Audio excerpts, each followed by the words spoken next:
Hi, I'm Erik Voss in Star Wars Episode 9, The Rise of Skywalker. Yeah, that's the title, not The Emperor's New Groove. Revealed in a trailer at Star Wars Celebration with shocking connections to the original trilogy and interesting subtle choices by director JJ Abrams that appear to be literally fixing and metaphorically fixing elements that you could say were broken. Honestly, totally coincidental shirt here. I woke up like this. I actually wear this every night. It smells terrible. But I'm gonna break down this new footage frame by freaking frame for everything that you might have missed and how Episode 9 might conclude the trilogy of trilogies. Spoiler warning in case I accidentally predict anything too accurately and that ruins your life. Here we go, let's get started.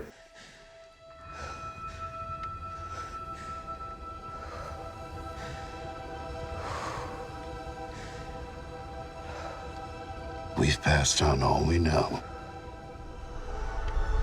Okay, this trailer opens on black with only the sounds of Rey's frantic breathing. Her level of concentration reminds me a lot of her meditation during her training on Ahch-To in The Last Jedi, and her Force vision in The Force Awakens, suggesting to me that this surreal imagery could be a similar vision that she's experiencing. She stands alone on this desert terrain. This was shot in the deserts of Jordan in real life, though it's not clear if this planet is Jakku or Tatooine, or maybe a new desert planet. On her hip is Luke's lightsaber, which remember was severed in The Last Jedi. But notice how it appears to be mended. It's got this black connective band in the middle. Daisy Ridley hinted on the panel that Luke's lightsaber lives. Later, I'll explain how she might do that. We hear the voice of Luke Skywalker here. We've passed on all we know. Luke could be speaking as a Force ghost. And it's interesting that he says we, meaning that he could be joined by other ghosts of fallen Jedi like Yoda, Anakin Skywalker, Leia, maybe Obi-Wan Kenobi. Hello there. Qui-Gon Jinn, Mace Windu, maybe that youngling Anakin killed in the Jedi Temple. Let's bring the whole gang back. But even more stuff in the next clip. 1,000 generations live in you now.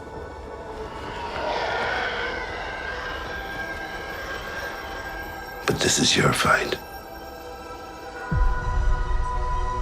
Okay, here we see that Rey is standing off against a charging starfighter. Kinda looks like Kylo Ren's the silencer, though the cockpit is different. We'll see it more clearly in the next clip. But notice the framing on Rey's side here, with a drawn lightsaber and her blaster in its holster. This is a Western gunslinger framing that past Star Wars films have used on Han Solo. It was used in the scene Han met Jabba in the original deleted scene in the first movie, and in George Lucas's updated re-release. And last year's Solo A Star Wars Story paid homage to the gunslinger framing as well. So this framing sets up Rey as if she were in a duel, or like she was a matador, or even in a medieval joust, like a soldier with a sword facing an oncoming cavalry charge. And then the title card reads, "Every generation has a legend." Now that may be familiar to you. It was the same phrase in the title card for the teaser of Episode 1, Phantom Menace. Remember the one back in 1988 that people bought tickets for the movie Meet Joe Black to just see the trailer, then they left after the Episode 1 trailer in the previews? Sorry, Brad Pitt. In 98, you were no Jake Lloyd or Jar Jar.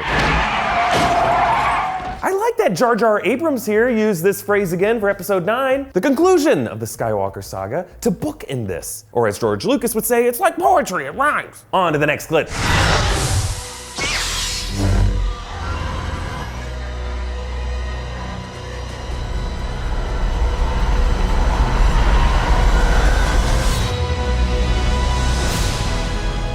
Whoa, so notice the camera movement here. As the fighter wails closer and closer, the camera begins to track left and gain speed, kind of like an Olympic relay runner in a starting jog before the baton handoff. And that's sort of what Rey is doing here, right? Rather than facing the enemy head on, she turns and runs in the same direction, kind of giving herself a head start before her jump. Now, we see someone's hands on the controls of this cockpit. This could be Kylo, but again, I'm just not sure, because this isn't really his TIE silencer. The silencer's cockpit had more of a rectangular shape, and it didn't have this red paint job. So this could be a new TIE interceptor, maybe a new ship of Kylo, or of someone else entirely, since I'm assuming this is a vision of Rey's. It could just be something she's imagining. And as Rey north by northwests away from this ship, she does this acrobatic backflip, creating the visual of a literal Skywalker, the rise of one, some might say. And as this sequence wraps up, we move on to the rest of the trailer.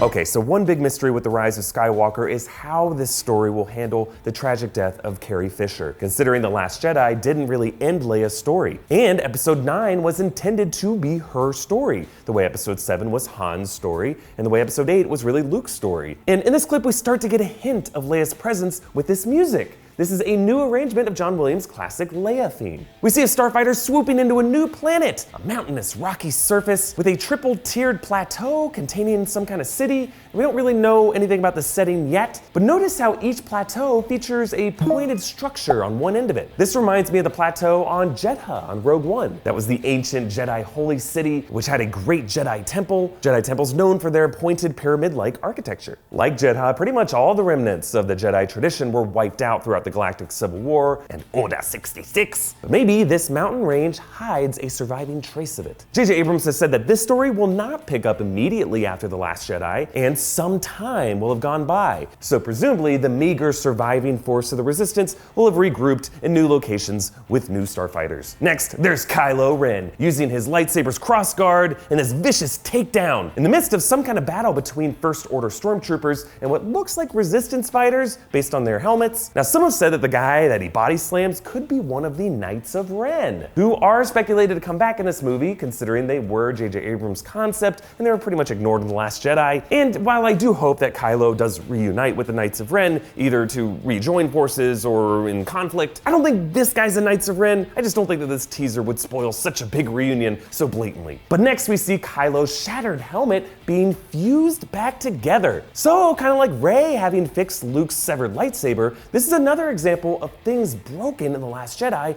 being repaired. And rather than interpreting this cynically as like Abrams fixing the things that The Last Jedi broke about Star Wars mythology, I see it as more of an evolution of the character's arcs, the healing of wounds, and embracing scar tissue as one's new identity. Like, maybe it's just me, but the glowing fissures on this helmet remind me a lot of the hardened lava surface of Darth Vader's home of Mustafar. Kylo's helmet was always intended to invoke his grandfather, and now this new scarred version even more connects to Vader's villainy. Also, notice the hand that's repairing it. That's not Kylo's hand. It's covered in hair, almost like a chimpanzee. Now, The Last Jedi made it very, very clear that there is not one hair anywhere on Adam Driver's upper body. So this must be some other being repairing Kylo's helmet for him. Last year, there were some rumors that leaked that Kylo would experience some dream or vision of Vader's origin moment in Revenge of the Sith. And maybe this scene will be part of a parallel rebirth moment for Kylo. Moving on.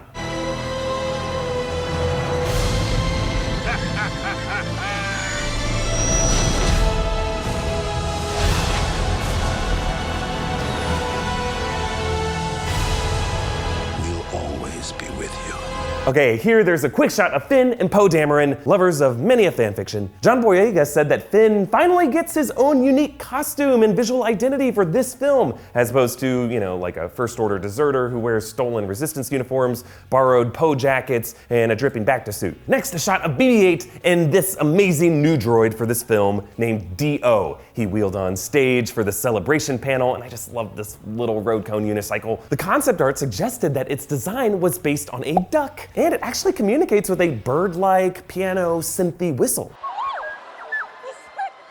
In The Force Awakens, BB-8 sounds were based on vocal work and noises made by actors Bill Hader and Ben Schwartz, so I'm wondering if they'll do the same thing with D-O, but with different actors. But notice how its design continues the tradition of R2-D2 and BB-8 as a simple, duochromatic, dirty and scratched up, wobbly antenna little rascal. BB-8 and D-O appear to be in some kind of droid workshop, maybe a factory. You can actually see the torso part of a protocol droid and other spare parts behind them. And I like how they crane their heads. Maybe they're checking out some thicker droid, kind of like Cube and Tucker in Friday.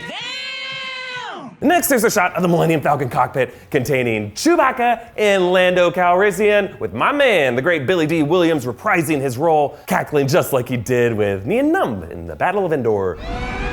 And notice that Lando is wearing the same yellow shirt that Donald Glover wore as the character in Solo: A Star Wars Story. Next, there's this interesting speeder chase through a moisture farm. Those kind of look like moisture evaporators there. And this appears to be the same planet that Rey was on. You can actually see the same Jordanian mountain range in the background. There's a land speeder fleeing some First Order stormtroopers, 2 of them on jetpacks. There's a closer shot of this land speeder as Poe, Finn, and 3PO. Guys, they look like freaking pirates. 3PO's clinging for dear life on what looks like a mast and rigging of a boat. All this action just reminds me a lot of the swashbuckling opening of Return of the Jedi. There's also a quick shot of what looks like an A-wing with an engine blown out, crashing into a big Star Destroyer. But before we can really focus on what's going on here, there's a close-up of this medal. Now, this is the medal that Leia awarded to Luke and Han at the end of the first movie. Remember the one that wasn't given to Chewie for whatever reason?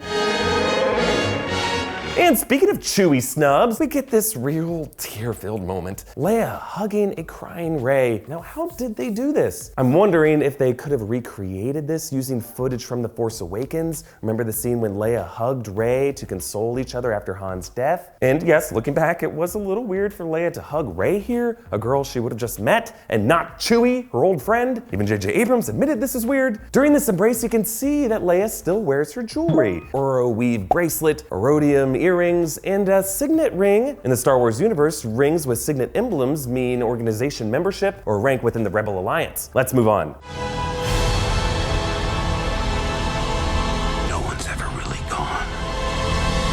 Okay, this section shows us pretty much the full team. Chewie with his bowcaster, BB-8, D-O, 3PO, Rey, Poe, and Finn. Nice blue pants. JJ Abrams said on the panel that this film would feature the full group on an adventure together, suggesting that they will not be split up on 3 different arcs as they were in The Last Jedi. So just like the broken props being fused back together, so are the characters and their relationships. They're standing on a cliff looking out at this thing. Now this is actually a massive chunk of a Death Star. It looks curved, so I'm guessing it's a piece of the giant focus lens firing disc. It's looming and haunting, evoking the original Star Wars concept art by Ralph McQuarrie. It's almost as if the gargantuan size of these ruins are affecting the tide of this body of water, funneling the rapids and the airflow, reflecting how even the rotting corpse of the Empire still creates danger around the galaxy. This debris could be from the first Death Star, suggesting this would be on or around Yavin 4, which is Poe's home planet, but it doesn't really look like a forest environment there. Or it also could be the second Death Star, putting this on or around Endor, but this doesn't look like the Force moon of Endor where the Ewoks were either. So why are these characters here? Well, some of the concept art for The Force Awakens depicted Rey, who was back then still known as Kira, exploring the submerged wreckage of the Death Star. Now they later adapted it so that she would be scavenging the wreckage of a Star Destroyer on Jakku, but maybe the Rise of Skywalker will return to that concept,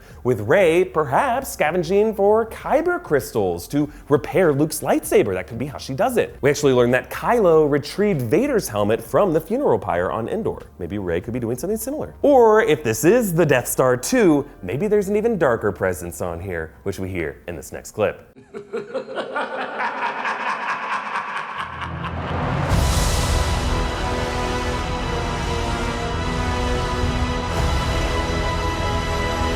Yikes. So we hear the iconic cackle of Emperor Palpatine, also known as the Senate. I am the Senate. And if there's any confusion over whether this was just a sound effect used for the trailer, Ian McDiarmid himself actually made a post-trailer cameo on the celebration stage.